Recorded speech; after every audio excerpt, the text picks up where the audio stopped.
Tahorat qilib olgandan keyin ashhadu an la ilaha illalloh vahdahu la sharika lah va ashhadu anna Muhammadan abduhu va rasuluh deydi.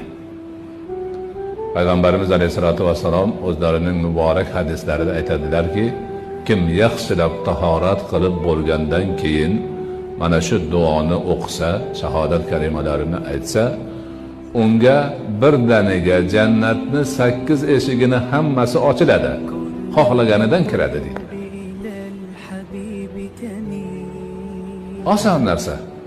Ashhadu an la ilaha illalloh vahdahu la sharika lah va ashhadu anna Muhammadan abduhu va rasuluh. Tamom. Qarabsizki, 8 eshiklik jannatni hamma 8 eshigi ochiq, xohlaganingdan kir.